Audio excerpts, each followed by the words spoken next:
ঘটতে পারে, আপনি সেই ঘটনাটা ইচ্ছা করলে আমাদের সাথে শেয়ার করতে পারেন। আর সেই ঘটনাটা কিভাবে শেয়ার করবেন সেটা শেয়ার করবেন ইমেইলের মাধ্যমে। আপনার ঘটনাটা আপনি লিখে ফেলুন এবং আমাদের কাছে মেইল করে পাঠিয়ে দিন। আমাদের ইমেইল অ্যাড্রেসটি হচ্ছে bhutfm@radiofurti.fm। আমি স্পেলিংটি বলে দিচ্ছি, BHOOTFM@radioforti.fm। এখানে আপনি ইমেইলের মাধ্যমে আপনার ঘটনা শেয়ার করতে পারেন। সে সাথে আরো একবার জানিয়ে দিই যে আপনি অবশ্যই ঘটনার শুরুতেই উল্লেখ করে দেবেন যে আপনি স্টুডিওতে আসতে পারবেন কিনা, নাকি আপনি চান যে আমরা আপনার ঘটনাটা পড়ে শোনাই। আর নাম, ঠিকানা, ফোন নাম্বার এটা অবশ্যই দরকার। যারা দেশের বাইরে থেকে শুনছেন তাদেরকে একটা কথা বলবো যে অবশ্যই অবশ্যই অবশ্যই আপনারা যেটা করবেন সেটা হচ্ছে যে আপনার যে ঘটনাটি রয়েছে সবচেয়ে ভালো হয় যদি সেই ঘটনাটি আপনি রেকর্ড করেন এবং সেই অডিও ফাইলটি আমাদের কাছে পাঠিয়ে দিন। অনেক নিয়ম কানুন বলে দিলাম, এখন সরাসরি ঘটনায় চলে যাব। আমি জাস্ট এমন একজন রয়েছেন আমাদের সঙ্গে এই মুহূর্তে যিনি আজকে এই স্টুডিওতে এসে উপস্থিত হতে পারেননি, বাট তার ঘটনাটি অনেক বেশি ভালো লেগেছে আমার কাছে। আমি সেই ঘটনাটি পড়ছি। লিখছেন, হাই আসল ভাই, আমি আসলে from Scholastica. I've been listening to Bhoot FM for like 4 months now, and what I can say is you will never ever read my text. I'm really sorry, এটা আমার fault না. No matter if I send too many that I ran out of credit. তারপরে তিনি ঘটনায় চলে গেছেন। So আমি যে স্টোরিটা শেয়ার করব সেটি আমার নিজের নয়, আমার গ্রামে থাকা এক খালার স্টোরি। আমার খালা থাকতেন গাইবান্ধার এক জেলায়। তার পাশের বাড়িতে থাকতেন একজন ভদ্রলোক, নাম সাইদুর, মানে সাইদুরই হবে সম্ভবত, উনি যেভাবে লিখেছেন সাইদুর, আমি নামটা ধরে নিলাম সাইদুর। তিনি 10টি মেয়েকে বিয়ে করেছিলেন। তারপর প্রথম বউটার নামে কেস করে দিয়েছিলেন। প্রথম বউটি তার নামে কেস করে দিয়েছিলেন এবং অনুপায় হয়ে, মানে নিরুপায় হয়ে তিনি রাত 3টার দিকে মোট 3টার দিকে মদ খেয়ে তারপরে কি বলছেন যে তাকে টাকা হারিয়ে রাস্তায় রাস্তায় ঘুরতে ঘুরতে পৌঁছান রেল লাইনের কাছে। সেই ভদ্রলোক আর কি রেল লাইনের কাছে পৌঁছান। তার কাছে ছিল একটি স্টিলের রড, গায়ের থেকে শার্ট খুলে মাথায় দেন। মাথা রেল লাইনের ওপর দিয়ে একেবারে সোজা হয়ে 2 রেল ট্র্যাকারের মধ্যে তিনি ক্লান্ত হয়ে ঘুমিয়ে যান। ওই রেল লাইন দিয়ে রোজ ভোর 5:30 একটা ট্রেন পার হতো এবং তিনি ওইখানে ঘুমন্ত অবস্থায় ছিলেন যখন ট্রেন আসে এবং তার গলার ওপর দিয়ে মাথা ও শরীরকে আলাদা করে দেয়, তার শরীরকে 3 খণ্ড করে দেয়। আমার খালার মেয়ের বিয়ে ছিল সেই ভোরে। বিয়ে হওয়ার পর সবাই এই কাণ্ড শুনে লাশ দেখতে গেছেন। আমার খালা এসে দেখেন যে পুলিশ লাশের কাছ থেকে গ্রামের লোকদেরকে দূরে রাখার চেষ্টা করছিল এবং পুলিশ শরীরের সব টুকরোগুলো একখানে করে একটা ব্যাগে ঢুকিয়েছিল।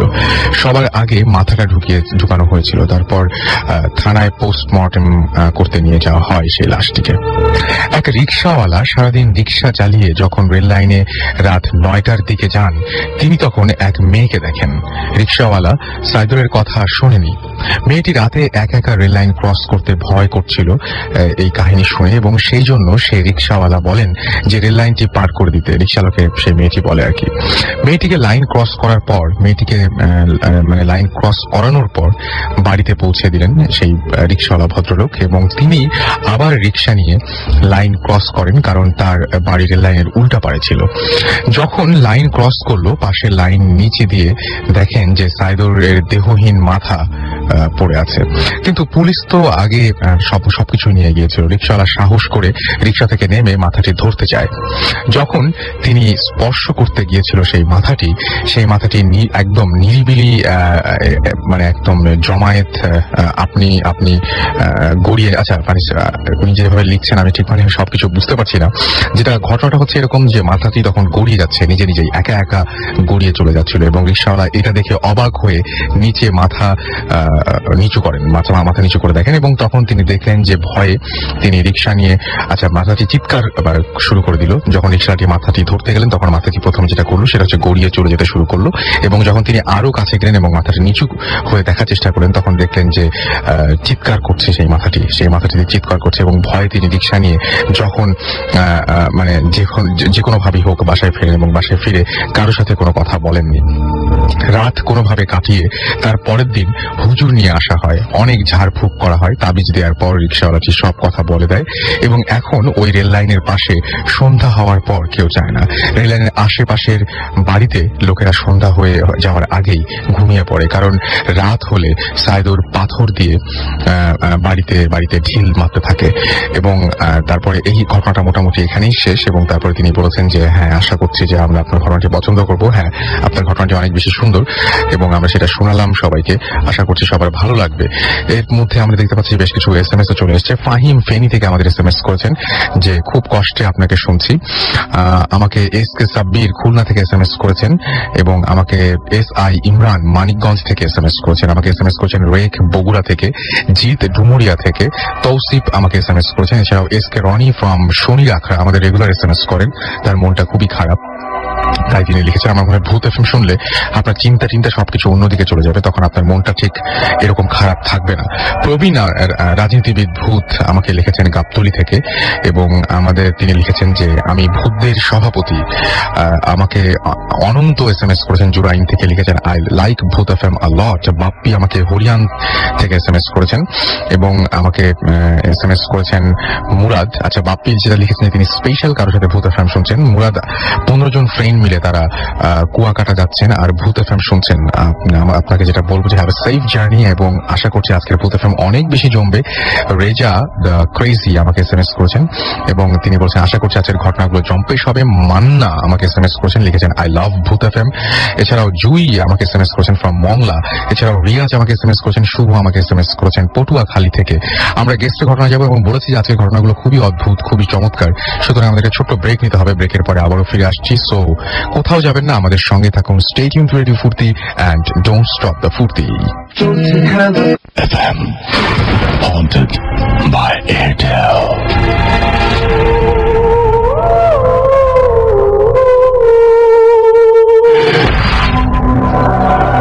শুনছেন সবসময় রেডিও ফুর্তির সাথে আছি রাসেল। চলছে ভূত FM হন্টেড বাই এয়ারটেল। আমার সঙ্গে রয়েছে মাজুম এবং আজকের অতিথিরা। আমরা ভূত FM এ একটু আগে একটা ঘটনা পড়ে শোনাচ্ছিলাম আপনাদেরকে, যিনি আজকে এই মুহূর্তে আমাদের স্টুডিওতে উপস্থিত হতে পারেনি, কিন্তু ঘটনাটি অনেক চমৎকার ছিল আমার কাছে মনে হয়। আমাকে আজকে যদি জিজ্ঞেস করেন যে কোনো কারণে যদি আপনি আজকের ভূত FMটি মিস করেন তাহলে কিভাবে শুনবেন, আমি বলবো যে আপনি এয়ারটেল মোবাইলের সাহায্য নিতে পারেন, এয়ারটেল রেডিওর সাহায্য নিতে পারেন। এবং আপনাকে যেটা করতে হবে, আনফরচুনেটলি যদি কেউ আজকের এই শোটি মিস করেন, আজকের এই এপিসোডটি মিস করেন, তাহলে আপনাকে ডায়াল করতে হবে আপনার এয়ারটেল নাম্বার থেকে 4040, সিলেক্ট করতে হবে চ্যানেল 22 এবং তাহলে দেখবেন যে আপনি একটার পর একটা এপিসোডের অপশন আপনার কাছে চলে আসছে এবং আপনি যে কোনো একটা এপিসোড যেটা মিস করেছেন সেটা চাইলেই শুনতে পারেন। নাও listeners can get the Bhoot FM tune as their caller tunes, my tunes from Airtel. Bhoot FM tune code is 92125. You can activate it by sending us CT space 92125 লিখে আপনি পাঠিয়ে দিন 3123 নম্বরে। আমি দেখতে পাচ্ছি যে আলভি আমাকে SMS করেছেন শাহরিয়ার SMS করেছেন জাকির সিলেট থেকে, এছাড়াও মহিন ব্রাহ্মণবাড়িয়া থেকে, বনশ্রী ভূত আমাদের সাইদুর রহমান আমার কাহিনী আমরা মানুষকে অনেক ভয় দেখাই তাই না, তাই লিখেছেন। এছাড়াও আমাকে সৌরভ লিখেছেন, এছাড়া তিনি লিখেছেন তার ওয়াইফ শ্রাবন্তী ভূত FM শুনছেন, কাউসার উত্তম সাগর তারা সবাই আমাদের সঙ্গে রয়েছেন, প্রীতম সৌরভ রফিক শফিক। আমাদের HSC এক্সাম তা সত্ত্বেও আমরা ভূত FM শুনছি। আপনাদের পরীক্ষা খারাপ হলে ভূত FM কর্তৃপক্ষ কোনোভাবে দায়ী নয়, রেডিও ফুর্তি কর্তৃপক্ষ কিন্তু কোনোভাবে দায়ী নয়। এছাড়াও আমাকে SMS করেছেন কিং সৌমিক, এছাড়াও রাজু চিটাগং থেকে SMS করেছেন, আমাদেরকে SMS করেছেন মিল্টন, SMS করেছেন মিশুক, SMS করেছেন সুস্মিতা, SMS করেছেন সোহেল শ্যামলী ফ্রম রূপগঞ্জ থেকে। সো আমরা অনেকগুলো SMS পড়লাম। SMS পাঠানোর নিয়মটি আরো জানিয়ে দিই। আপনার মোবাইলের মেসেজ অপশনে গিয়ে টাইপ করুন SHOUT শাউট স্পেস আপনার নাম স্পেস আপনার মেসেজ পাঠিয়ে দিন 9840 নাম্বারে, আপনার এয়ারটেল নাম্বার থেকে বা অন্য যে কোনো নাম্বার থেকে। আমরা চলে যাব আমাদের নেক্সট ঘটনায়, অর্থাৎ আমাদের গেস্ট যে ঘটনাটি বলবেন।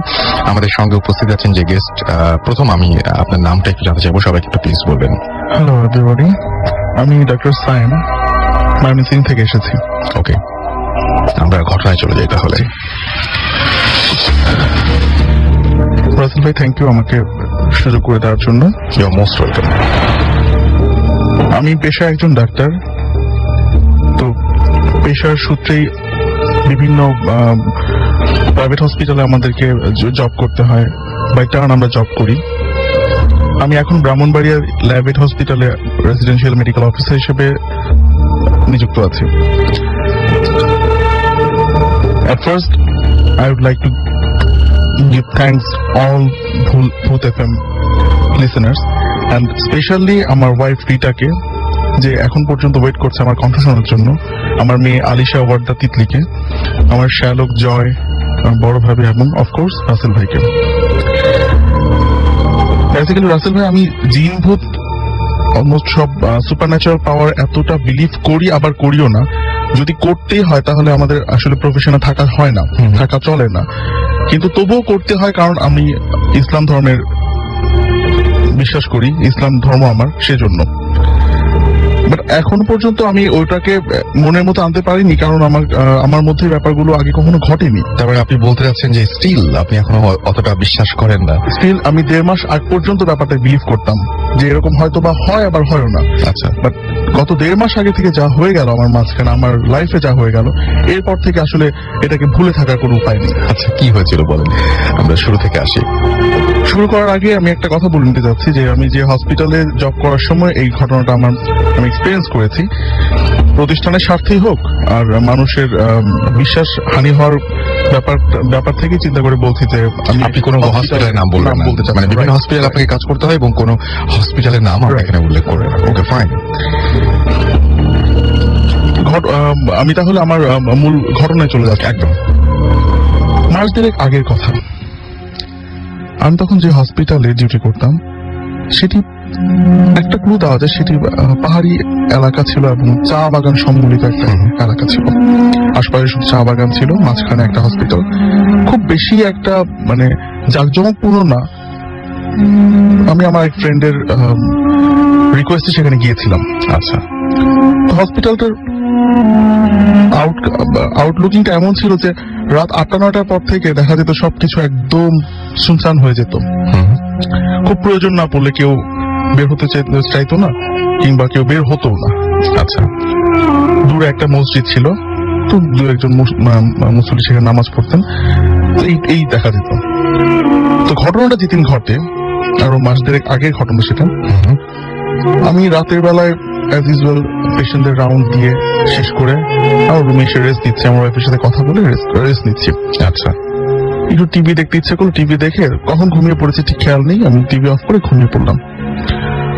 হঠাৎ আনুমানিক 3টা অথবা 4টার দিকে, যেটা আমি পরবর্তীতে আন্দাজ করে বললাম, ব্যাপারটা আমি নট শিওর যে 3টা না 4টা, হঠাৎ করে একটা সিস্টার আমাকে বাহির থেকে নক করে বললো, স্যার ইমার্জেন্সি একটা বাচ্চা পেশেন্ট আছে, একটু কাইন্ডলি একটু আউটডোরে আসবেন। আমি তাকে রেসপন্স দিয়ে বললাম, ওকে সিস্টার তুমি পেশেন্টকে আউটডোরে রাখো, আমি আসছি বলে আমি ফ্রেশ হয়ে তার রুম থেকে বের হলাম। বের হয়ে অ্যাজ ইউজুয়াল রুমে আসলাম। আসার পর চোখে একটু ঘুম তন্দ্রা কাজ করছে, তবু চিন্তা করলাম যে যেহেতু বাচ্চা পেশেন্ট সেহেতু একটু ভালোভাবে যাওয়া উচিত। আমি একদম ফুলি ফ্রেশ হয়ে চোখ মুখে পানি দিয়ে গেলাম। তো গিয়ে ফার্স্ট ধাক্কা যেটা লাগলো আমার কাছে, যেটা আমি পরে ব্যাপারটা সব অনুধাবন করতে পারছিলাম, সেটা হচ্ছে যে গিয়ে দেখি একটা মহিলা একটা বাচ্চা কোলে নিয়ে আছে। তো হতে পারে সেটা হোম ডেলিভারির ক্ষেত্রে বাচ্চার প্রবলেম থাকলে সেটাকে আমাদের কাছে নিয়ে আসা হয়, যে কোনো প্রবলেম সেটা আমরা সলভ করার চেষ্টা করি। বাট একটু অদ্ভুত ব্যাপার ছিল যে রাত 3টা-4টার দিকে কোনো মহিলা আমি আজ পর্যন্ত দেখি নাই, যতই সে পর্দাশীল হোক না কেন, সে বোরখা পরে। সে 3টা-4টার সময় কেন বোরখা পড়লো সেটা আমি জানি না। ওই ব্যাপারটা আমি ওভারলুক করে গিয়েছে। তার উপর বড় ব্যাপার হচ্ছে সাদা একটা বোরখা পরা। এটা খুব মানে দেখা যায় না সচরাচর। হ্যাঁ, আমি মানে ফার্স্টে বিলিভ করিনি, তা আমি সেটাকে বেশি প্রাধান্য না দিয়ে আমি আমার মতো চেয়ারে বসে বললাম। চেয়ারে বসে পড়ার পর দেখলাম মহিলাটার চোখ একদম লাল টকটকে। ভাবলাম হয়তো কান্নাকাটি করেছে অনেক বাচ্চাটাকে নিয়ে। অনেক সময় তো অনেক বছর পর বাচ্চা হয়, বাচ্চার কোনো প্রবলেম হলে মার আশপাশে মানুষজন কান্নাকাটি করে, সেটাই বিলিভ করলাম। তারপর আমি তাকে জিজ্ঞেস করলাম বাচ্চার কি সমস্যা, কিন্তু সেই যে জিনিসটা লক্ষ্য করলাম যে মহিলাটার মধ্যে কোন রকম ভাব নেই, একদম নিথর হয়ে আমার কথার কোনো রেসপন্স না দিয়ে বাচ্চাটাকে আমার সামনে টেবিলে শুয়ে দিল। আচ্ছা, শুয়ে দেওয়ার পরে আমি বাচ্চাটাকে দেখতে যাবো, এর মধ্যে বললো যে আপনার যদি কোনো, মানে মহিলাটাকে আমাকে বলছে যদি কিছু দেওয়ার থাকে আপনি লিখে দেন, আমি ওষুধগুলো নিয়ে আসি। একটা কথা বলে রাখা দরকার যে আমাদের প্রত্যেকটা প্রাইভেট হসপিটালের সাথেই একটা ছোট ফার্মেসি থাকে, যেখান থেকে আমরা মানে ইমার্জেন্সি ওষুধগুলো আমরা নিতে পারি। তো আমি একটু মানে অবাকই হলাম যে প্রবলেম শুনলাম না, কিন্তু কি প্রবলেমের জন্য কি মেডিসিন দিব। তো আমি জাস্ট রাগারাগি করলাম না, রাগারাগি না করে জাস্ট ফার্স্ট এড কিছু ওষুধ লিখে দিলাম যে এগুলো নিয়ে আসেন, অ্যাটলিস্ট অক্সিজেনটা দিয়ে রাখতে পারবো প্লাস কোনো কিছু। সাথে সাথে আমি আমাদের একটা অক্সিপালস মিটার নামে একটা মিটার আছে, যেটা দিয়ে আমরা বডিতে হোয়াট ইজ গোয়িং অন সবকিছু বুঝতে পারি, পালস কত, বিপি কত, সবকিছু। তো আমি বাচ্চাটার মুখটা ঢাকা ছিল, মুখটা ঢাকা ছিল। কি দিয়ে ঢাকা ছিল মুখটা? মানে ওই বাচ্চাদের তো ওই টাওয়েল দিয়ে পেঁচায় নিয়ে আসে, তো টাওয়েলটা এমন ভাবে ঢাকা ছিল, তো মুখটা কিছু ঢেকে ছিল। তো আমি বুকটা সরিয়ে দেখলাম একদম হোয়াইটিশ, একদম খুব হোয়াইটিশ একটা বুক। তো আমি হার্টবিট শোনার চেষ্টা করলাম স্টেথো দিয়ে, মানে মনে হচ্ছিল পাচ্ছি আবার পাচ্ছি না, এরকম লাগছে। তো আমি আরেকটু কনসেন্ট্রেশন দিলাম, আরেকটু উঠে এক গ্লাস পানি খেয়ে আরেকটু কনসেন্ট্রেশন দিয়ে আমি দেখার চেষ্টা করলাম, দেখলাম যে না, সেটা আমার ভুল ধারণা ছিল, অ্যাকচুয়ালি কোনো হার্টবিট নাই। আমি কনফার্ম করলাম, আমার পকেট থেকে টর্চ বের করে আমরা চোখে ধরি, চোখে ধরলে পিপলের রেসপন্স যেটা আসে, সেটা রেসপন্স দেখে আমরা বুঝি যে আসলে সে লাইভ নাকি মারা গেছে। ভায়াবিলিটির কোনো সাইনই তার মধ্যে আমি পাচ্ছিলাম না, ইভেন তার পিপল গুলো একদম ডাইরেক্টেড ছিল, যেটা মৃত্যুর আধা ঘন্টা 1 ঘন্টা পরে আমরা বুঝতে পারি। তখন আমি মোটামুটি শিওর যে বাচ্চা মারা গেছে। তো আমি আবার মুখটা ঢেকে ডেথ সার্টিফিকেট বের করছি, জাস্ট একটা ফর্মালিটিস মেনটেন করে বাচ্চাটাকে বলবো যে নিয়ে চলে যান, সদর হাসপাতাল নিয়ে যান বা অন্য কোথাও নিয়ে যান, হয়তো বা যেভাবে ম্যানেজ করা যায় বাচ্চার মাকে। আবার এইদিকে রাগ করছি, মহিলাটাও আসছে না, আমার কোনো অ্যাসিস্ট্যান্সও আসছে না, ওয়ার্ড মাস্টারের কোনো খোঁজ নাই, কেউ সাথে কেউ নাই, জাস্ট আমি একটা বাচ্চা নিয়ে বসে আছি, জানালাটা খোলা, বাতাস বইছে, বাহির দিকে বাতাস আসতেছে। মানে আমি বুঝতে পারছিলাম না যে এরপরও যে কিছু একটা ঘটতে পারে আমার সাথে। আমি এইটা মানে বুঝে ওঠার আগে আমি জাস্ট বসে বাচ্চাটাকে মুখটা যখন দেখলাম,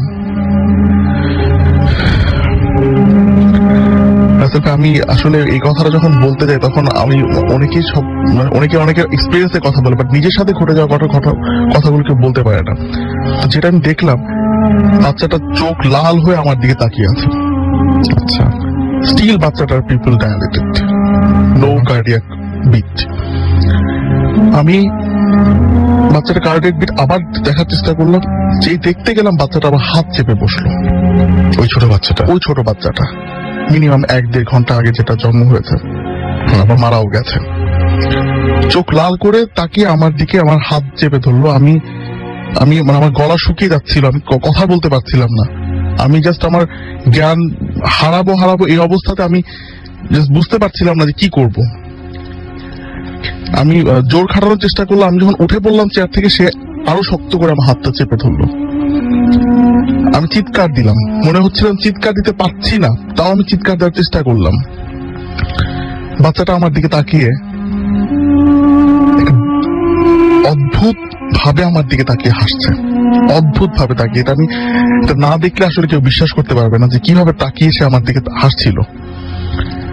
আমি এর 4-5 মিনিট আমি বাচ্চাটার সাথে ধস্তাধস্তি করার মতো একটা অবস্থা। আমি খুব চেষ্টা করে ছোটাতে যাচ্ছি, কিন্তু বাচ্চাটা আরো বেশি প্রেশার ক্রিয়েট করছে আমার উপরে।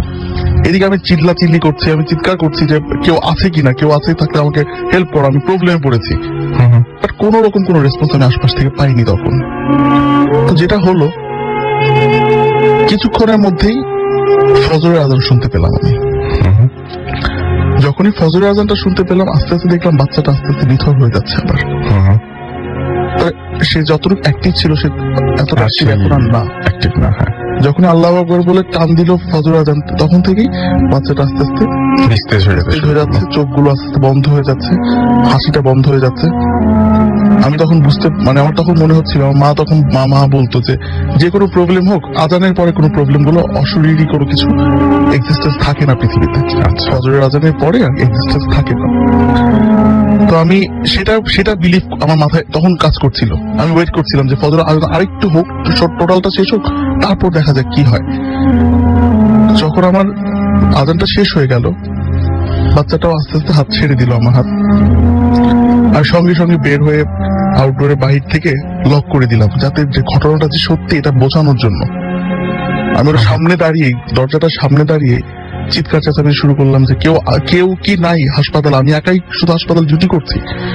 আমার কথা শুনে দু একজন পেশেন্টের লোকজন উঠলো, তারা যারা সকালে মেইনলি উঠে তারা উঠলো, দারোয়ান উঠলো। ওঠার পর আমি জিজ্ঞেস করলাম যে তোমরা কই ছিলে এতক্ষণ, আমি যে এতক্ষণ ডাকাডাকি করছি তোমরা কই ছিলে, আর দেখো ভেতরে কি হচ্ছে। আমাকে একটা এই পুরো ঘটনাটা মোটামুটি বলে আমি বললাম ভেতরে দেখো একটা বাচ্চা আছে, বাচ্চাটা আমার হাত ধরে ফেলেছিল, বাচ্চাটা এরকম করেছে। তখন তারা ঢুকলো, আমিও ঢুকলাম, বাট বিলিভ করবেন কিনা আসলে আমি জানি না, বাচ্চাটা ছিল না সেখানে। আচ্ছা, শুধুমাত্র টাওয়েলটা পড়েছিল, যেটা দিয়ে বাচ্চাটাকে মোড়ানো ছিল, শুধু টাওয়েলটা পড়েছিল। তারা সাথে সাথে এইটুক বিলিভ করতে পেরেছে যে সামথিং হ্যাপেন্স হিয়ার, সেটাই টাওয়েলটা যে বাইরের একটা কিছু। হ্যাঁ, তো এরপরে এটা নিয়ে আমি বললাম যে খুব বেশি আর এখন আর মাতামাতি করা, ওই মাটা তো আর ফিরে নাই, সকাল হয়ে যাক। মাকে তো আমি যে ওষুধ লিখে দিলাম সেই কাগজ তো নাই, মাও নাই। দারোয়ানকে জিজ্ঞেস করলাম, দারোয়ান বলছে স্যার আমি তো আজকে সারা রাতের মধ্যে একটা পেশেন্ট আউটডোর দিয়ে ঢুকাই নেই, গেট তো লক ছিল, কেজি গেট লক করা ছিল। তাহলে সিস্টার যে আমাকে ডাকলো, স্যার ওই সিস্টারের তো ডিউটি, আজকে ব্রাদারের ডিউটি। ও আচ্ছা, এটা একটা বড় একটা টুইস্টের জায়গা। তো এরপর আমার বোঝার কিছু বাকি রইল না, আমি জাস্ট ওই রাতে কোনো ভাবে কষ্ট করে জাস্ট ফর্সা হওয়ার পর থেকে যে ঘটনাটা হলো, ভোর 7টা থেকে আমার 103, 4, 2 এইভাবে জ্বর শুরু হয়ে গেল। আপনার জ্বর, আমি মুভ করতে পারছি না, প্রচন্ড রকমের জ্বর। এমন 2-3 দিন আমি এরকম জ্বরে ভুগলাম। তারপর আমাকে ওখানকার মসজিদে ইমাম হুজুর সাহেবের সাথে দেখা হলো আমার, তো ওনাকে আমি বললাম, ঘটনাটা খুলে বললাম। তো বলছে যে স্যার আমি তো আসলে আপনি আসছেন, আপনার কাছে আসা হয় নাই, এখানে যারাই আসেন তাদের সাথে আমি একটু দেখা করে যাই, এখানে একটু প্রবলেম আছে। এই বিল্ডিংটাতে আগে, এই হসপিটালটা পরে বানানো হয়েছে, বাট এই বিল্ডিংটাতে আগে যারা ছিল, সামহাও একজন মহিলা ছিলেন, তার উনি মানে সেকেন্ড ম্যারেজ করার জন্য তার প্রথম আগের স্বামীর যে সন্তান তাকে মেরে ফেলেছিল। আচ্ছা, এবং পরবর্তীতে সে ওই মহিলা নাকি আরেক ওই সেকেন্ড ম্যারেজ করে সে বাইরে চলে যায়। আচ্ছা, ওকে। তো ওই ঘটনার পর থেকে কিছু প্রবলেম হতো, বাট আমি জানতে পারি নাই, বিকজ হুজুর সাথে আমার দেখা হয় নাই। এই 2-3 দিন পরে আমি ওখান থেকে ছেড়ে দেন, নিশ্চয়ই ছেড়ে দিয়ে চলে আসেন।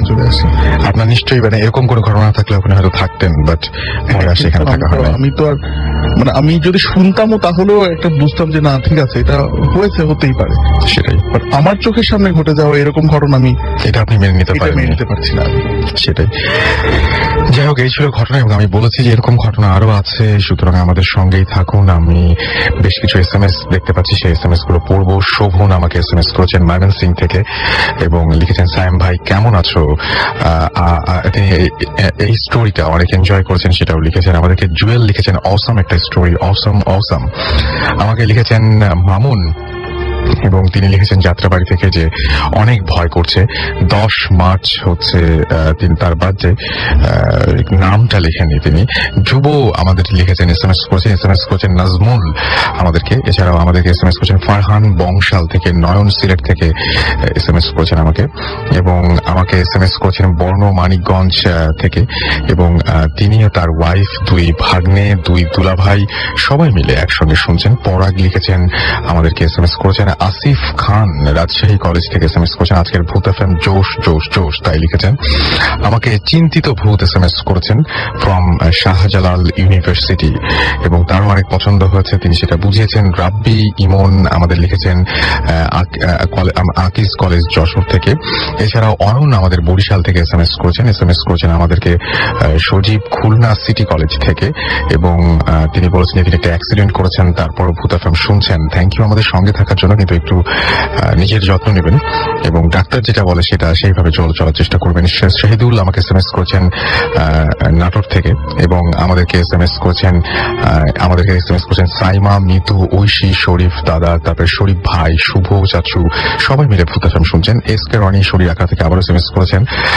এছাড়া আমাদেরকে মুন্না এসএমএস করেছেন এবং তিনি বলছেন ভাইয়া আমি খুলনা থেকে ঢাকায় আসছি এবং আজকে এক ফ্রেন্ড ইতুর জন্মদিন ছিল, সেটা তিনি আমাদেরকে জানিয়েছেন। কালাভূত আমাদের এসএমএস করেছেন কাঞ্চন, এসএমএস করেছেন বৈশাখ, আমাদেরকে এসএমএস করেছেন সজল, কে এস অন্তর, এছাড়াও মেধা, সৈনিক সহ আরো অনেকে। আমি বলবো যে ভূত এফএম যারা এসএমএস করতে চান তারা আপনার মোবাইল, এয়ারটেল মোবাইল থেকে অথবা অন্য যে কোনো মোবাইল থেকে মেসেজ অপশনে গিয়ে টাইপ করুন SHOUT শাউট, স্পেস আপনার নাম, স্পেস আপনার মেসেজ, পাঠিয়ে দিন 9840 নাম্বারে। আমি কথা দিচ্ছি যে আজকে আপনাদের রাতের ঘুম হারাম করতে ভূত এফএম আপনার সাথেই থাকবে এবং আজকে রাতের ঘুম হারাম হবে ইনশাল্লাহ। আচ্ছা, যাই হোক, আমরা নেক্সট ঘটনায় যাই। আমাদের আরেকজন ভাইয়া আছেন, আপনার নামটা একটু বলবেন না? আপনার নামটা বলেন please. Listeners, I am Arif from Dhaka. Thank you Rasel ভাই আমাকে সুযোগ করে দেওয়ার জন্য। Most welcome. আমরা ঘটনায় চলে যাই।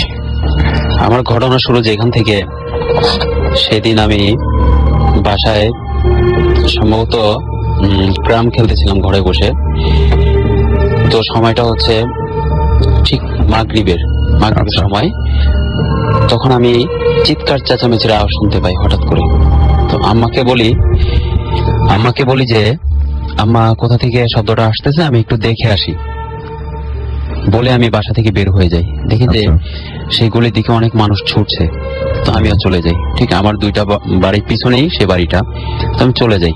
সেখানে গিয়ে যেটা আমি দেখতে পাই, সেই ঘর ছিল দুইটা, তাদের ঘর দুইটা অন্ধকার, কেউ ঢুকতে সাহস পাচ্ছিল না ঘর দুইটাতে। সমস্যা সেটা হচ্ছে সবাই বাইরে। তো ঘটনা যেটা আমি দেখলাম, আমি দাঁড়িয়ে থেকে কোথা থেকে এক তালা ছুঁড়ে এসে পড়লো এক মেয়ের মাথার ভিতরে, মাথা ফেটে গেল। এরপর ফুলদানিটা ছিল টেলিভিশনের উপর, ওই ঘরে কেউ ছিল না, ফুলদানিটা চলে আসলো তার মাথার উপর, আরেকজনের মাথার উপর। এভাবে করে একে একে ঘর থেকে জিনিস বের হচ্ছে। ওই বাসায় যতগুলো মেয়ে ছিল যারা অন্যান্য ঘর থেকে বের হয়, তাদের গায়ে আঘাত চলে আসে। সেই ঘর থেকে প্লেট চলে আসে, তালা, ফুলদানি একটার পর একটা চলে আসতেছে, কিন্তু ঘরে কেউ নেই। তো ঘটনা শুরু হচ্ছে দুপুর থেকে যেটা শুরু হচ্ছে, একটার পর একটা সমস্যা দেখা দিচ্ছে। ঘরে কেউ ছিল না। এই সমস্যার জন্য হঠাৎ করে শব্দ শুনে এক গেট লাগানো, একটা ঘর অফ ছিল, আরেক ঘরে ছিল আমার দাদি এবং তার মেয়ে গল্প করতেছিল। তো হঠাৎ করে শুনলো যে সেই পাশের ঘর থেকে ভাঙাচোরার শব্দ আসতেছে, গ্লাস ভাঙার। তো হঠাৎ করে দাদি ফুপুকে বলল যে ওই ঘরে কি বিড়াল ঢুকছে নাকি? বললো যে না তো মা, জানালা অফ করা, বিড়াল ঢুকবে কেন? পরে হঠাৎ করে ঘরে ঢুকে দেখলো যে কিছু নেই, কোনো বিড়াল টিড়াল কিছু নেই, জানালা লাগানো, গেট লাগানো। গেটের নিচে যদি ফাঁকাও থাকতো তাহলে চান্স ছিল বিড়াল ঢুকার, কিন্তু সেখানে রাসেল ভাইয়া বিড়াল ঢুকার মতো কোনো স্কোপ নেই। তো সেখানে গ্লাস, সুকেসের গ্লাস, ড্রেসিং টেবিলের গ্লাস, স্টিল আলমারি গ্লাস, যে মিররটা থাকে স্টিল আলমারির বা পাশে, তো কোনো গ্লাস ভালো নেই, সব একেবারে গুঁড়ো গুঁড়ো হয়ে গেছে। এরপর সেই সুকেসের ভিতরে যে কাপড়ি সেট গুলো ছিল, জগ ছিল, কিছুই ভালো নেই, সব গুঁড়ো হয়ে গেছে। তো হঠাৎ করে শুরু হলো যখন নাকি মাগরিবের সময়টা হয়ে গেল, তার আগে বলে রাখা ভালো যে দুপুর দিকে ওই অবস্থা দেখে দাদাকে খবর দেওয়া হয়েছে। সে গ্যারেজ থেকে চলে আসছে, এসে সেই মানে যারা নাকি ভূত টুত এইগুলো আর কি, মানে আমি যেটা শুনছি আর কি, তাদেরকে নিয়ে আর কি কাজ টাজ করে, তাবিজ, তাদেরকে খবর দেওয়া হয়। সে একজন আসে, সে আসতে আসতে সময় হয়ে যায় মাগরিব। তো ওই সময় এসে উনি যেটা দেখতে পায়, বাড়িঘর একেবারে অন্ধকার, ঘরের ভিতর কেউ ঢুকতে পারতেছে না। অন্যান্য ঘর থেকে যে মেয়েরা বের হচ্ছে তাদের গায়ের উপর আঘাত হানতেছে একটার পর একটা। এটা শুধুমাত্র মেয়েদের ক্ষেত্রে, কোনো পুরুষের গায়ে কিছু হচ্ছে না, পুরুষের গায়ে কোনো আঁচড় আসতেছে না, জাস্ট মেয়েদের ক্ষতিগুলো হচ্ছে। তো হঠাৎ করে সব মেয়েরা অ্যালার্ট হয়ে গেল আর ঘর থেকে বের হচ্ছে না ওইটার পর। তো রাসেল ভাইয়া তখন ওই লোকটাই এসে বলল যে আমার একটা গরুর হাড় লাগবে, গরুর হাড়। তখন ওই বাড়ির ছোট ছেলেটা বাজার থেকে গিয়ে একটা গরুর হাড় নিয়ে আসে, কসাইখানা থেকে আর কি। হাড়টা নিয়ে আসার পর ওজার হাতে দেয়। সে ওই হাড়টা নিয়ে কি করলো, কেরোসিন ঢেলে ওই হাড়টা পুড়িয়ে ফেললো। পুড়িয়ে ফেলার পর ওইটার যে ছাইটা হলো সেটা পুরো বাড়িতে ছিটা দিল। ছিটা দেওয়ার পর দেখলো যে রিয়াকশন আরো বেড়ে গেছে। উল্টা ফল হয়ে গেল। এখন কেউ ঠিক থাকতে পারতেছে না যে এখান থেকে সেখান থেকে বাড়ির ছাদে যত ইটা ছিল, মানে ছাদের উপর একটা ইটও নেই, আচ্ছা, একটা ইটও নেই, ফুলের টব কিছুই নেই, সব ভেঙে চুরে একেবারে গুঁড়ো করে ফেলছে। তো এক পর্যায়ে সে ওজা ওই দাদাকে বলল যে আপনার একটা কাজ করতে হবে প্রত্যেক দিন। কি কাজ?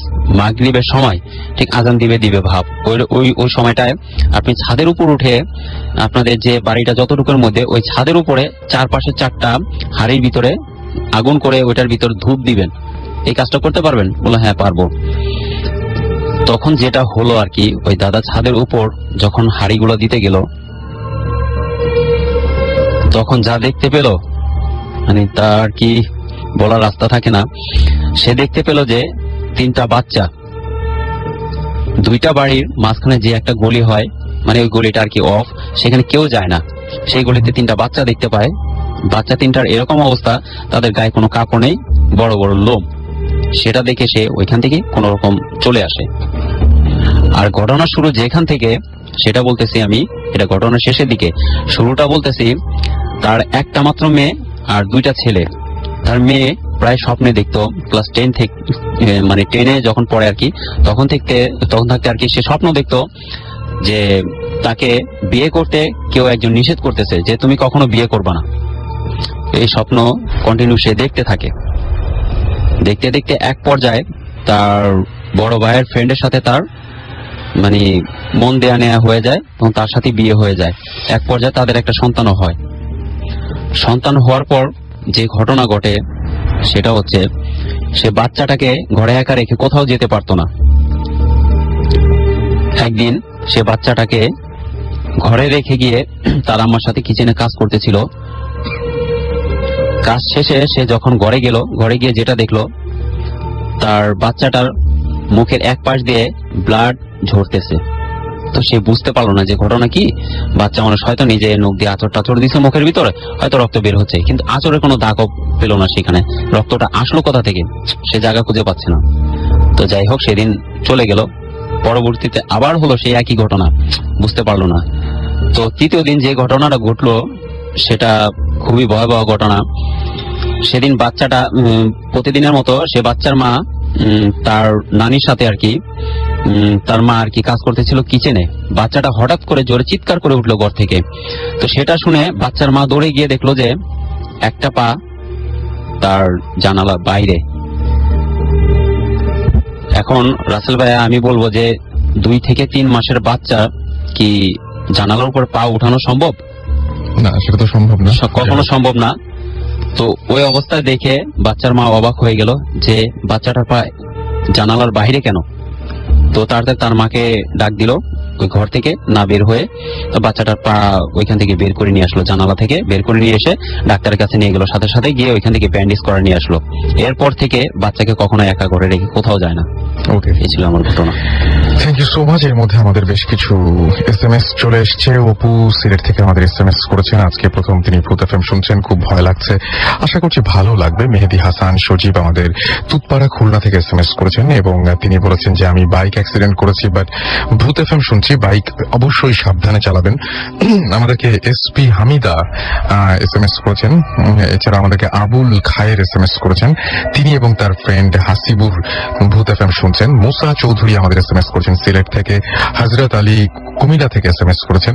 এছাড়াও আজাদ ও রুমু উত্তরা থেকে SMS করেছেন। আমাদেরকে সুজন গ্যান্ডারিয়া থেকে SMS করেছেন। আমাদেরকে এছাড়াও সৌরভ SMS করেছেন ফ্রম জাহাঙ্গীরনগর ইউনিভার্সিটি। আজকের ভূত FM ফাটাফাটি হচ্ছে, তিনি লিখেছেন। আমাদেরকে রাস্তার ভূত SMS করেছেন উত্তরা থেকে, যে SMS পড়ো না কেন, তো ভাই আপনার SMS পড়ে ফেলছি। মিল্টন নরসিংদী দাসপাড়া থেকে SMS করেছেন। আজকে এতগুলো SMS করলাম, আপনি SMS পড়লেন না কেন? যে পড়ে ফেলছি এখন আপনার SMS। আমাদেরকে এছাড়াও SMS করেছেন দেখতে পাচ্ছি সাইম ঢাকা থেকে। এছাড়াও আমাদেরকে তিনি লিখেছেন যে স্টোরি শুনে সত্যি ঘুম হারাম হয়ে গেল। ঘুম হারাম হওয়ার এখনো বাকি আছে অনেক কিছু, আমরা আশা করছি যে একে একে থাকুন আমাদের সঙ্গে, একে একে আমরা সেই ঘটনাগুলো বলবো। ফেরদৌস সুমন আমাদের হেতেম খা সবজি পাড়া থেকে SMS করেছেন এবং তিনি লিখেছেন, রাসেল ভাই, মাসুম ভাই, টেক সালাম, আর ডক্টর ভাই আপনার গল্পটা very beautiful. Okay, thank you so much তাদের সবার পক্ষ থেকে। তামিম শিহাব আমাদের SMS করেছেন সিলেট থেকে, শাওন আমাদের SMS করেছেন, এছাড়াও SMS করেছেন আমাদেরকে আশিক, SMS করেছেন আমাদেরকে আরিফ ফ্রম উত্তরা, এছাড়াও মোহাম্মদ সালাউদ্দিন MM কলেজ যশোর থেকে SMS করেছেন আমাদেরকে। আমরা চলে যাব আবারও আপনার কাছে, আপনার নামটা বলবেন, আরো একবার নামটা বলতে হবে। জি, আমি ডক্টর সাইম বলছিলাম। জি সাইম ভাই, আপনার পরের যে ঘটনাটা সেই ঘটনাটা আমরা শুরু ফেলি। জি রাসেল ভাই, থ্যাংক ইউ। পরের ঘটনাটা আমি যেটা এখন বলবো, সেই ঘটনাটা বেসিক্যালি লাশঘর কেন্দ্রিক। লাশঘর কেন্দ্রিক, ওকে। আগে আমি একটু ব্যাকগ্রাউন্ড বলে নিচ্ছি। জি প্লিজ, নো প্রবলেম। যে আমি Mymensingh community based medical college হসপিটালের 10th ব্যাচের স্টুডেন্ট ছিলাম। তো পোস্টমর্টম গুলো আমাদের বেসিক্যালি করতে হয় যে কোনো সরকারি মেডিকেলে গিয়ে। সরকারি মেডিকেলের ওই সাপোর্টে গিয়ে আমাদেরকে পোস্টমর্টম ক্লাসগুলো করতে হয়, প্লাস প্র্যাকটিক্যাল গুলো করতে হয়। তো আমাদের মেডিকেল থেকে ময়মনসিংহ মেডিকেলের দূরত্ব ধরে নেওয়া যায় অ্যাবাউট 10 কিলোমিটার। আচ্ছা, তখন আমি হোস্টেলে থাকি। তো প্রতি সোমবার দিন আমাদের পোস্টমর্টম ক্লাস হতো। তো কোনো এক সোমবার যার পরের দিন বন্ধ, তো বেসিক্যালি সব স্টুডেন্টে চলে গেছে বাসায়, দু একজন আছে তো তারাও যাবে না, তারাও বিকেলে ঘুরতে যাবে ফ্রেন্ডদের সাথে। তো আমি চিন্তা করলাম যে এত মানুষের সাথে গিয়ে তো আসলে শেখা যায় না, আজকে একটু ভালো করে শিখে ফেলবো, একলা একলা যাবো, একটা স্যারের কাছে দাঁড়িয়ে দাঁড়িয়ে ভালো করে শিখবো। তো ওই বিকেল সন্ধ্যের মাঝখান সময়টা, যতটা সন্ধ্যা হয়ে যাচ্ছে বাট ততটা সন্ধ্যা ছিল না, কিন্তু আবহাওয়া ততটুকু ইম্পোজ করছিল যে না সন্ধ্যা হয়ে যাচ্ছে। গুড়ি গুড়ি একটু বৃষ্টি হচ্ছে, ঠান্ডা একটু বাতাস বইছে তখন। তো আমি পুরো বাসে একা, সম্পূর্ণ বাসে একা। আমি লক্ষ্য করলাম যে আমি বাসের মধ্যে বসে আছি, পেছনে আরেকজন লোক বসে আছে আমার সাথে। তো অনেক সময় দেখা যায় কি আমাদের কলেজটা একটু গ্রামে পড়েছে, তো অনেক সময় অনেক মানুষ এমনিতে উঠে চলে আসে শহর পর্যন্ত, আমাদের বাসের অ্যাসিস্ট্যান্স নিয়ে বাসে করে শহরে চলে আসে। তো লোকটাকে আমি ওই সময় আবছা আবছা দেখছিলাম, খুব সাদা সিধা একটা মানুষ, খুব আকুতি ভরা একটা চোখে একটা মানুষ, খুব নরম হয়ে বসে আছে, এক কোনায় বসে আছে। এরপর আমি আমাদের ময়মনসিংহ মেডিকেলের যে পোস্টমর্টম যে গেট আছে সেই গেটের সামনে নামলাম। নামার পর আমাদের যে বাসের ড্রাইভার বললো আমি বাসটাকে ঘুরিয়ে নিয়ে আসছি, শহর থেকে ঘুরিয়ে নিয়ে আসে, কাজ আছে, আপনি এই ফাঁকে কাজটা শেষ করে ফেলেন। তো আমি নামলাম, নেমে ঢোকার সময় আমি তো ওই আগের যে লোকটাকে আমি দেখেছিলাম বাসের মধ্যে বসেছিল, তাকে আমি খুব ক্লিয়ারলি দেখি নাই, কিন্তু মনে হচ্ছিল যে লোকটা আর এই লোকটা অনেকটাই সেম। আচ্ছা, তবু আমি সামাও এটাকে বদার না করে আমি গেটটা খুলে জিজ্ঞেস করলাম, আপনার কেউ, মানে লাশটা কি আপনার? আচ্ছা। সে কোনো উত্তর দিল না, জাস্ট কাঁপতেছিল সে। আচ্ছা, চোখ দিয়ে পানি পড়ছিল লোকটার। আমি হেঁটে গেলাম, ডোমকেও খুঁজে পাচ্ছি না। ডোম সম্ভবত আশপাশে গেছে, কোথাও নাস্তা টাস্তা করতে গেছে, ওটা তো ওদের জন্য স্বাভাবিক ব্যাপার, লাশ নিয়ে তাদের কাজ। তো পুলিশও নাই, জাস্ট একটা ভ্যান গাড়িতে একটা চাটাই দিয়ে মোড়ানো একটা লাশ, একটা বড়ই গাছ আছে, বড়ই গাছের নিচে লাশটা ফেলে দেওয়া আছে, ফেলে রাখা ইয়েতে ভ্যান গাড়ির উপরে। তো আমি গেলাম, বেসিক্যালি ওইটুক সাহস আমার হয়নি যে ওইটা খুলে দেখবো। চিন্তা করলাম যে স্যার আসতে হয়তো বা দেরি করছে, আমি একটু হাঁটাচড়া করি, সময়টা পার হোক। তো আমি ওই লাশঘরের পাশ দিয়ে চতুর্দিকে বারান্দা, আচ্ছা, বারান্দা দিয়ে হাঁটছি আর চিন্তা করছিস মানে মানুষের জীবনটা কিরকম। এই লোকটা তো হয়তো বিকেলও জানতো না যে মারা যাবে, দুপুরও জানতো না মারা যাবে, সকালও জানতো না মারা যাবে, হয়তো মারা গেছে, আমি ওই মারা যাবো।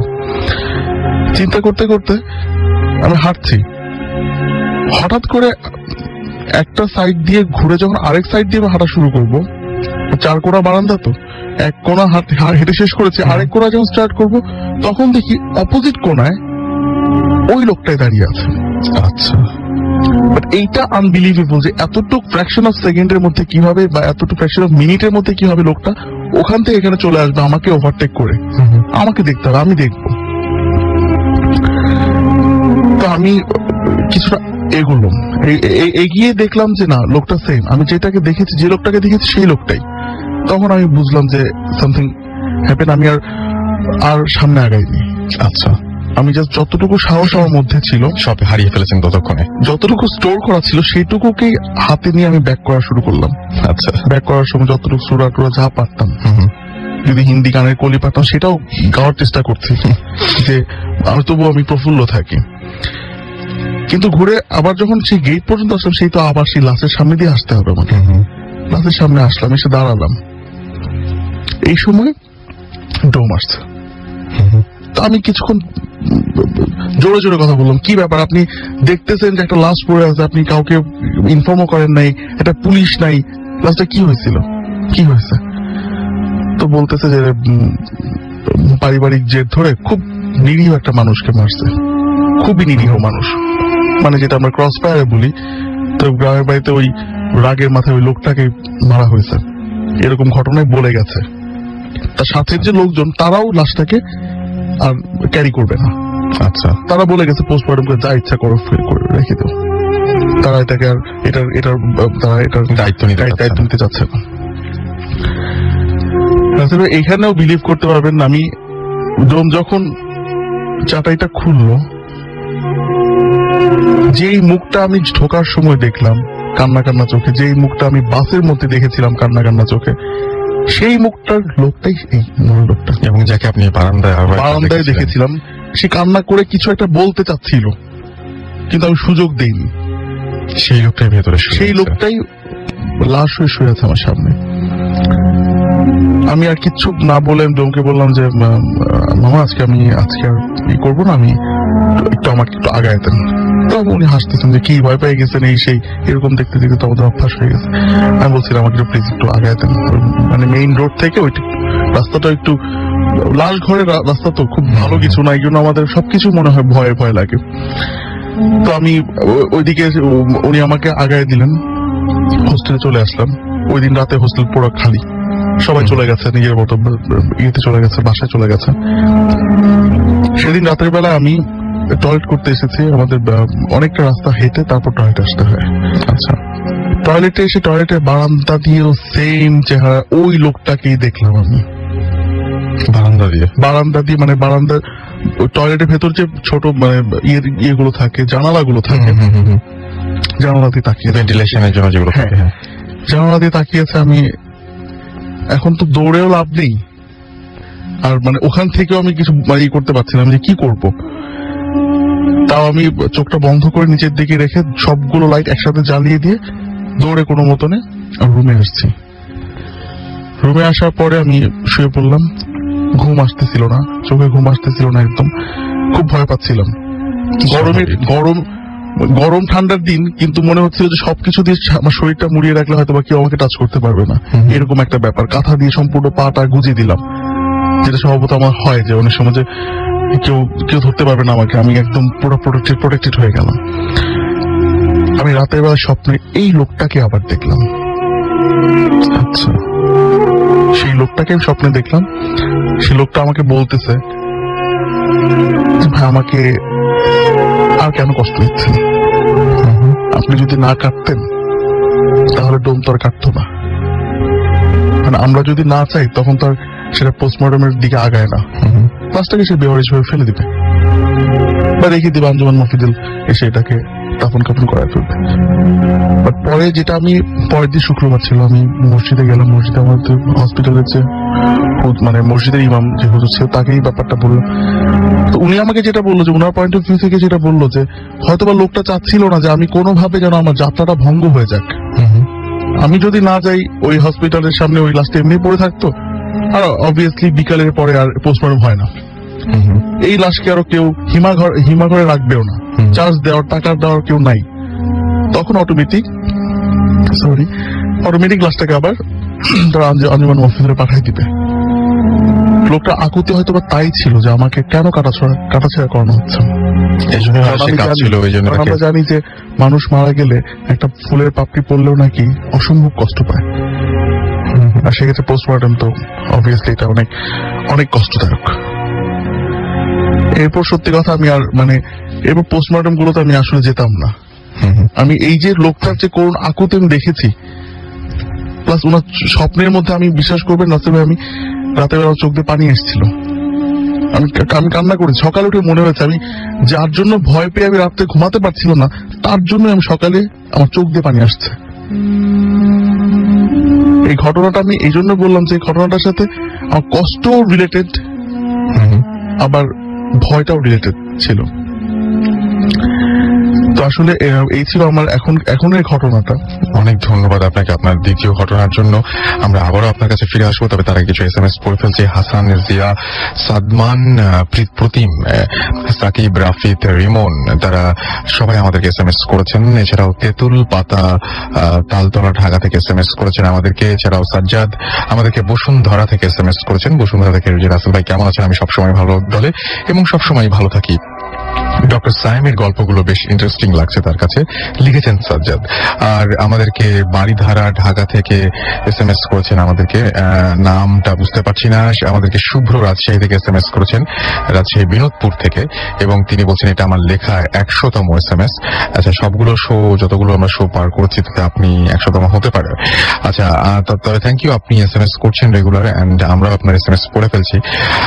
আজু আমাদেরকে SMS করেছেন, নাজমুল, খালেক, সোহেল, জলিল, মাহফুজ, জসিম মিরপুর 1 থেকে আমাদেরকে SMS করেছেন। তাওহিদ, জসিম, জিসান, সিয়াম, তারা সবাই একসাথে হোস্টেলে বসে ভূত FM শুনছেন। আব্দুর রহমান ধানমন্ডি থেকে SMS করেছেন আমাদেরকে।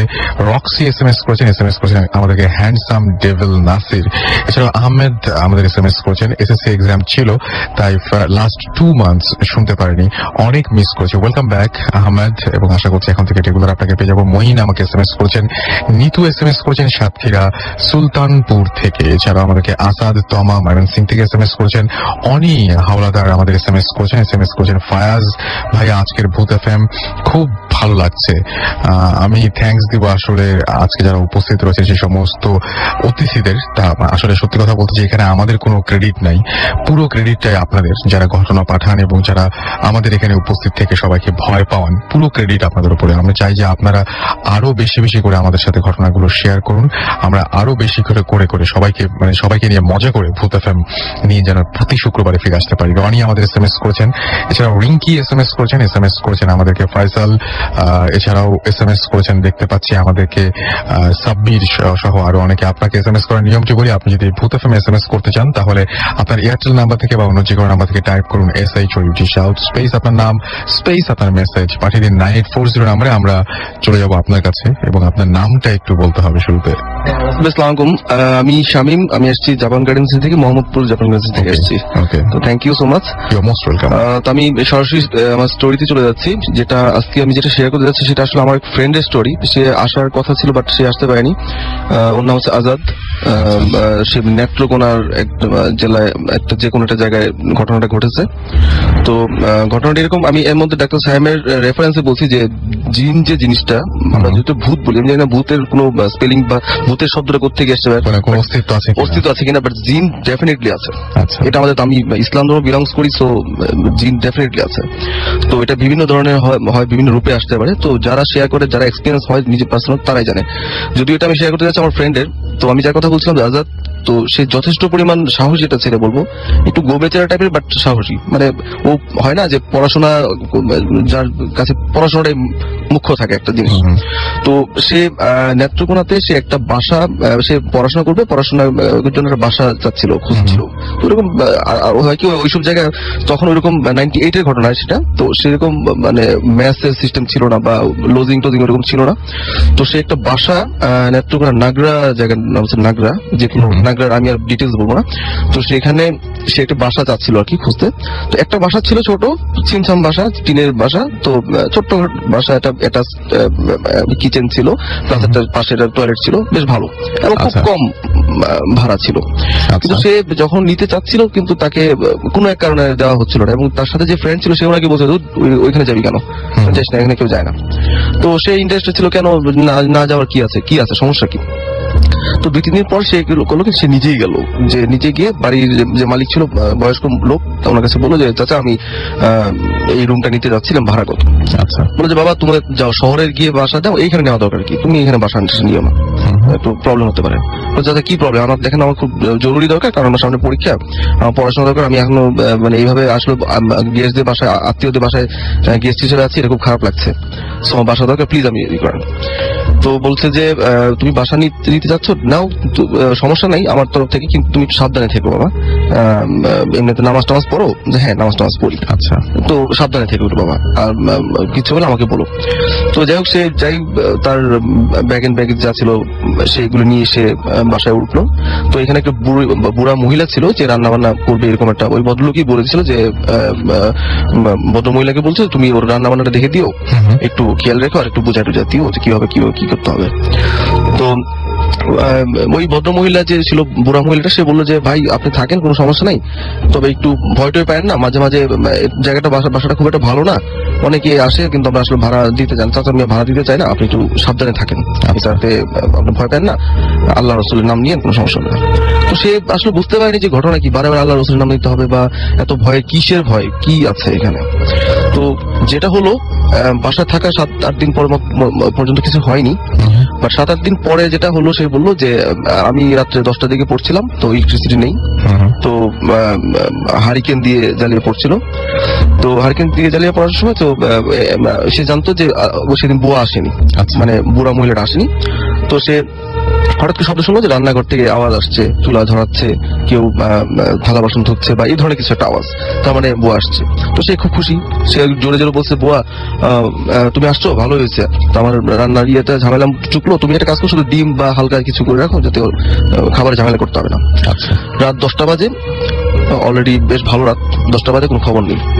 10:30টার দিকে সে নিজে রান্না চলছে, তো গিয়ে দেখলো সত্যি কেউ নেই, সেটা আসলে সে মানে বিশ্বাস করতে যাচ্ছিল না, কেউ নেই, অথচ কি শুনলাম, তার কি ছিল, আমি স্পষ্ট শুনলাম থালা বাসনের ধোয়ার শব্দ, বিভিন্ন ধরনের শব্দ শুনতে পাচ্ছিলাম, বাট কেউ নেই। তো সেটা সে আসলে ওইভাবে, তার মাথা ওই জিনিসটা ছিল না যে তাকে যে বলা হয়েছিল যে ভয় পেও না, জায়গাটা ভালো না, ওই জিনিসটা সে ওই তখন খেয়াল করেনি। তো যাই হোক, সে ওই দিন আর কিছু খায়নি, বলতো বিস্কিট ছিল, সেগুলো খেয়ে সে ওই দিন ঘুমিয়েছে। এরপরের দিন যেটা ঘটেছে, এরপরের দিনই মানে মেইন একটা ঘটনা, ভালো একটা ঘটনা ঘটেছে, যেটা তার জীবনের জন্য একটা অনেক বড় মানে একটা ঘটনা হয়ে গেছিল। সেটা হচ্ছে যে একটা জিনিস আমি ভুল করে গেছি বলতে, সেটা হচ্ছে যে কিচেন এবং তার বেডরুমের পাশে একটা ছোট জানলা ছিল। যে জানলাটা বাড়ির যে ভদ্রলোক, বয়স্ক লোক, সে বলছিল বাবা তুমি জানলাটা খুলো না, তোমার ঘরে চতুর্দিকে জানলা আছে, প্রচুর বাতাস আছে, তো এই ফ্লোরে চলবে, তোমার এই জানলা খোলা দরকার নেই। বলছে চাচা কেন খুলবো না? বললো যে না খুলো না, জানলাটা ভালো না, খুলো না, জায়গাটা পিছনে জায়গাটা অন্ধকার, ভয় পেতে পারো। তো কাজে বুয়া একই কথা বললো যে ভাই আপনি জানলাটা খুলেন না, জানলাটা সমস্যা আছে, খুলেন না। তো সে পরের দিন যেটা ঘটলো, সে সন্ধ্যার সময় এসেই ব্যবসাটা গরম হচ্ছিল, তো সে জানলাটা সে খুলবে। তো এর মধ্যে বুয়ার সাথে কথা বলছিল, বুয়া বলছিল যে ভাই আমি কিন্তু বললাম আপনি জানলা খুলবেন না। সে বলছে আরে বেটি তুমি কি বুঝো, কিচ্ছু হবে না, জানলা খুলে কি আছে, কিচ্ছু হবে না।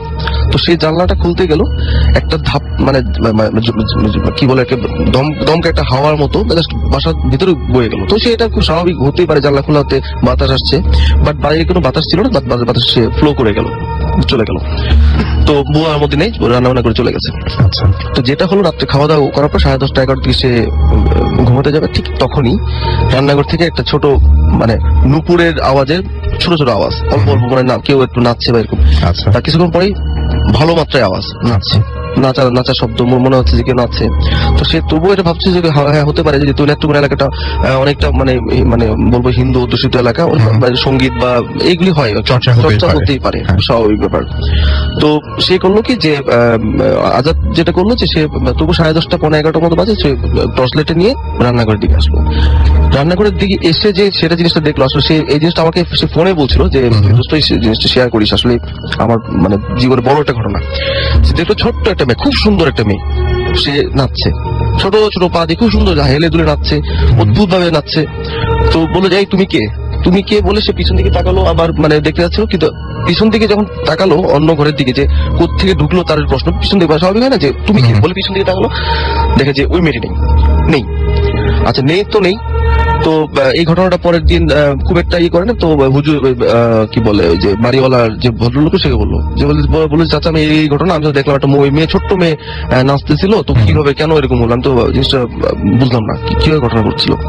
তো চাচা মেয়ে বলছিল যে বাবা আমি তো তোমার আগে বলছি ভয় পাও না, তুমি থাকো না, এখানে কেউ থাকে না, একটু সমস্যা আছে বাবা, আমি তোমার এত কিছু বলতে পারবো না, তুমি যদি থাকতে চাও থাকো, না থাকতে চলে যেতে পারো, কারণ আমি চাচ্ছি না তুমি ভয় পাও। তো সেই ব্যাপারটা আর গরজ দেয়নি। তো এরপরে যে ঘটনা ঘটলো তার সাথে সেটা খুবই ভয়ঙ্কর ঘটনা। সে হচ্ছে পরের দিনে ঘটনাটা আবার সেই নাচের শব্দ, সেই ঝুমঝুম আওয়াজ সে যাওয়ার পরে দেখে কি সেই মেয়েটি নাচছে, খুব সুন্দর একটি মেয়ে, কিংবা বেনি ধুলিয়ে সুন্দর করে নাচছে, এক ছোট্ট জায়গার মধ্যে নাচছে।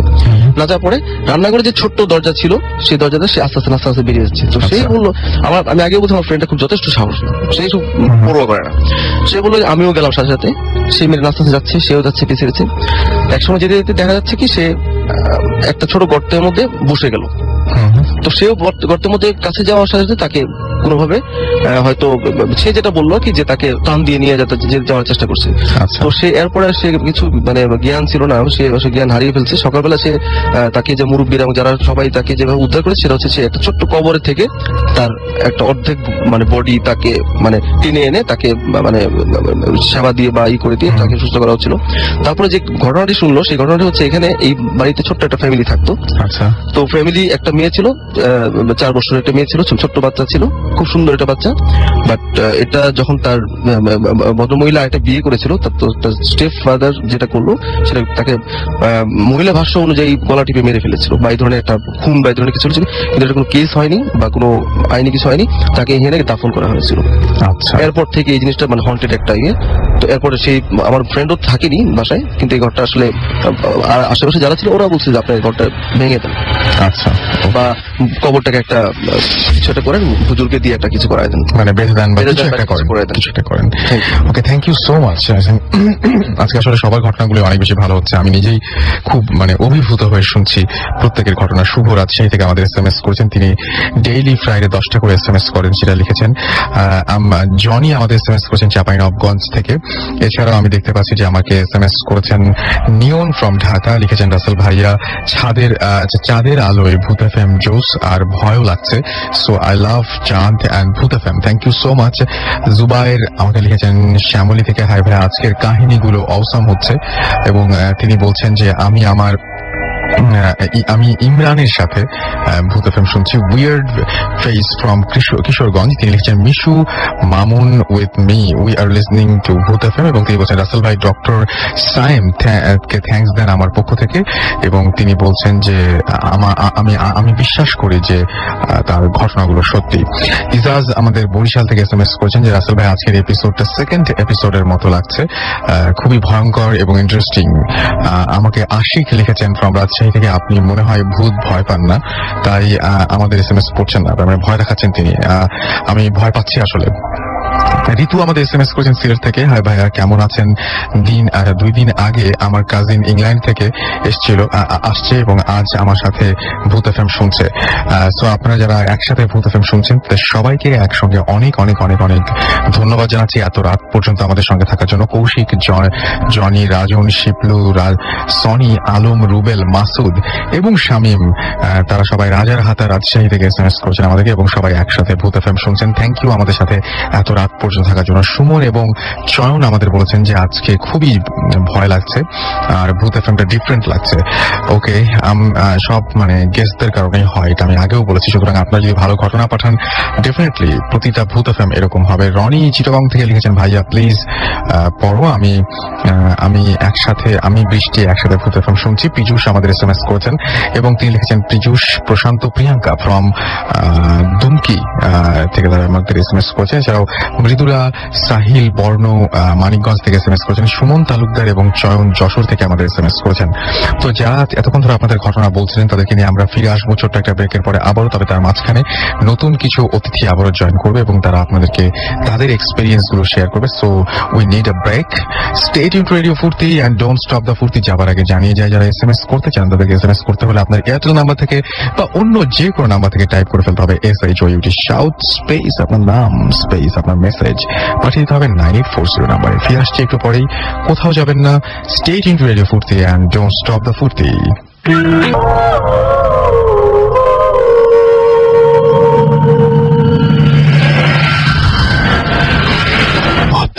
FM haunted by Airtel.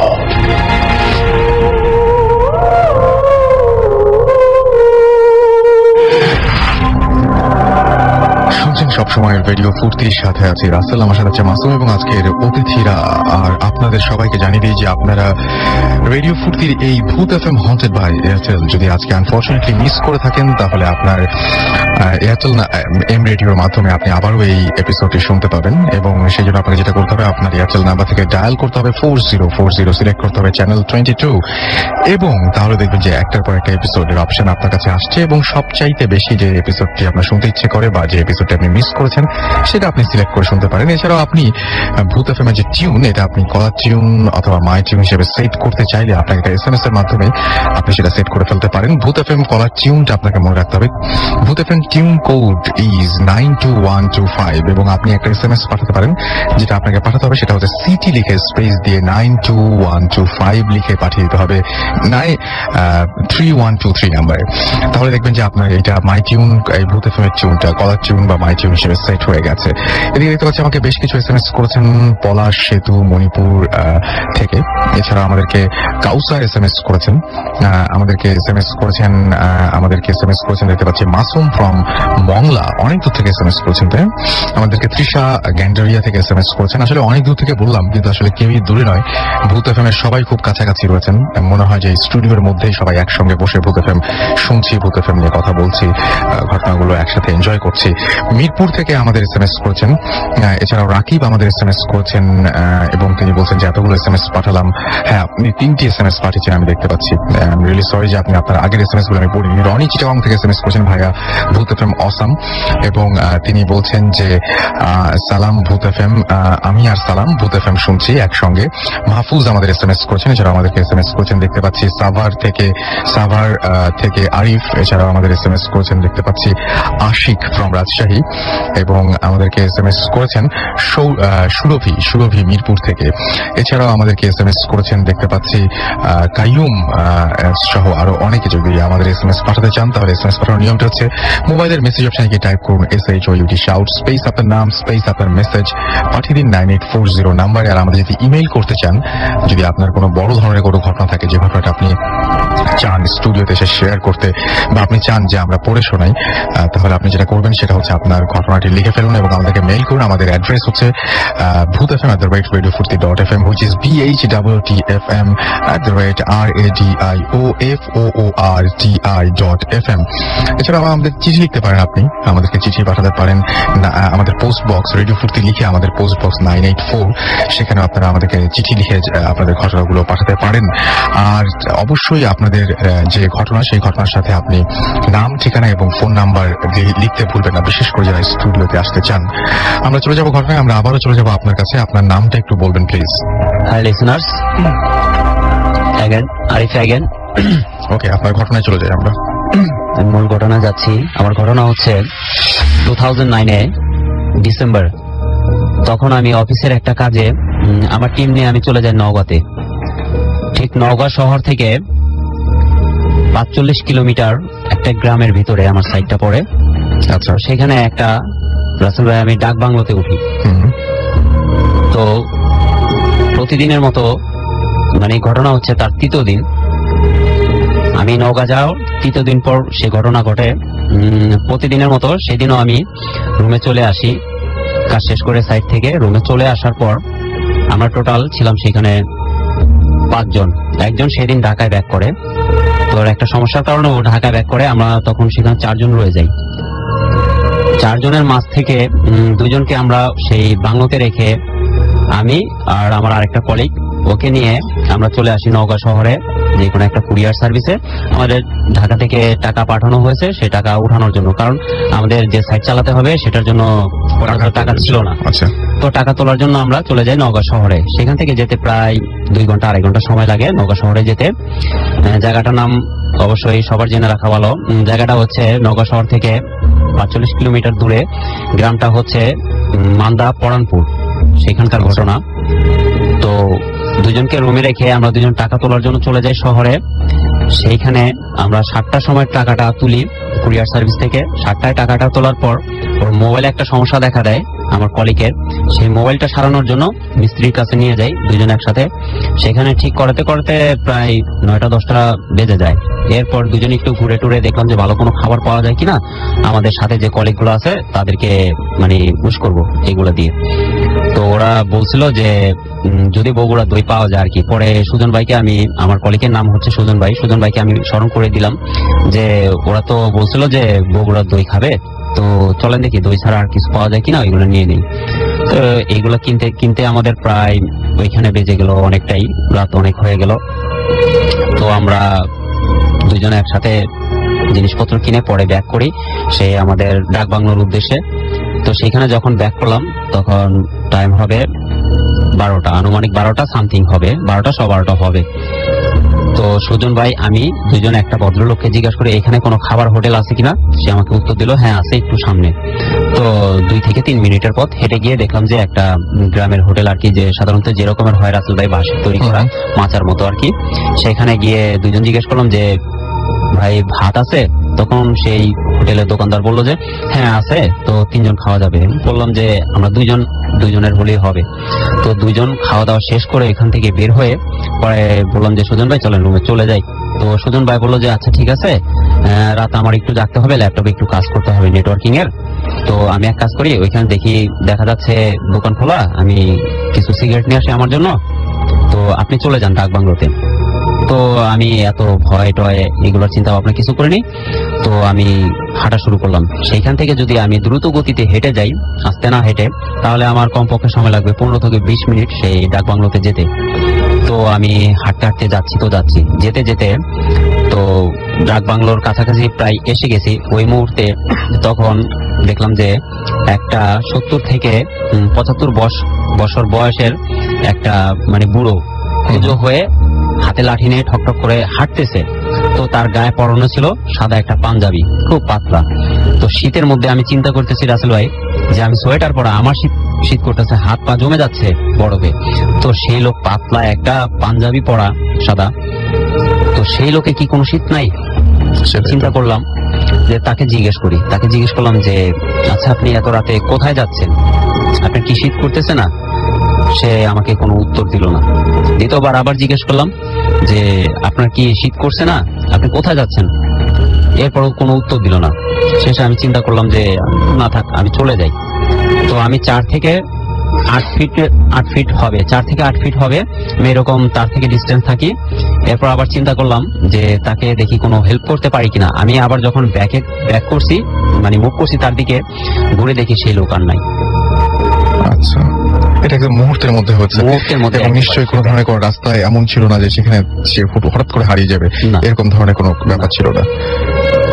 1 কিলোমিটারের মধ্যে মানে ওই আপনার কি বলে এটাকে, সেই গেস্ট হাউস ছাড়া, এই রেস্ট হাউস ছাড়া আর আশেপাশে কোনো লোকালয় ছিল না 1 কিলোর ভিতরে আর কি। ওকে, সো এই ছিল আপনার ঘটনা। আমরা চলে যাই আমাদের পরবর্তী ঘটনায় এবং খুব দ্রুত আমরা ঘটনাগুলো বলে ফেলবো। শুনি আপনার ঘটনা। হ্যালো লিসেনার্স, আমি সাব্বির আহমেদ, ঢাকা মুগদাপাড়া থেকে এসেছি। আমি ঢাকা সিটি কলেজে ইন্টার ফার্স্ট ইয়ারে পড়ছি। তো আমি সরাসরি আমার ঘটনায় চলে যাচ্ছি। ঘটনাটা অ্যাকচুয়ালি আমার সাথে ঘটেনি, ঘটনাটা ঘটেছে আমার আম্মুর সাথে। তো ঘটনাটা প্রায় আজ থেকে 30 বছর আগের। তো আমার আম্মুর বয়স তখন 8 হবে। তো উনি তখন স্কুলে পড়ালেখা করতেছে। তো আমার ছোট মামার তখন বয়স আমার আম্মুর বয়সের 2 বছর বড়। তো ওনারা যখন রাতে পড়তে বসে, তা আমরা মনে হয় এই ঘটনা নিতে চাইনি, আমরা পরের ঘটনা যেতে চেয়েছিলাম। পরে আপনার আরেকটা ঘটনা আছে, সেই ঘটনাটা বলেন। হ্যাঁ, আপনার পরের ঘটনাটা বলেন। আচ্ছা, যে ঘটনাটা বলবো সেটা আসলে আমাদের গ্রামের একজনের সাথে ঘটা। ঘটনাটা হচ্ছে আমার নানু বাড়ির পিছনে যে বাড়ি, তো ওই বাড়ির মালিক বেশ কিছুদিন যাবতীয় অসুস্থ। তো উনি দীর্ঘদিন যাবৎ অসুস্থ থাকায় ওনার পরিবারের লোকজন ওনাকে বাড়ির পাশেই একটা ঘরে আলাদাভাবে থাকতে দেন, কারণ ওনার শারীরিক অসুস্থতার পাশাপাশি কিছু মানসিক সমস্যাও ছিল। তো শোনা গেছে যে ওনার সাথে অনেক আগের থেকে জিন ভূতেরও কিছু প্রবলেম ছিল। তো উনি এরকম হঠাৎ একদিন সকালে উনি আর ঘর থেকে বের হচ্ছে না। তো ওনাকে ওনার পরিবারের লোকজন ওনাকে ঘরে ডাকতে আসে। তো অনেক ডাকাডাকির পরেও তার রুম থেকে কোনো রেসপন্স পাওয়া যাচ্ছে না। তো ওনারা এক সময় চিন্তা করে যে যেহেতু উনি অনেকদিন যাবত অসুস্থ ছিলেন, তো ওনার কোনো হয়তো মারা যেতে পারে। তো এরকম কিছু চিন্তা করে ওনার পরিবারের লোকজন ওনার মানে ঘরের দরজাটা ভাঙে।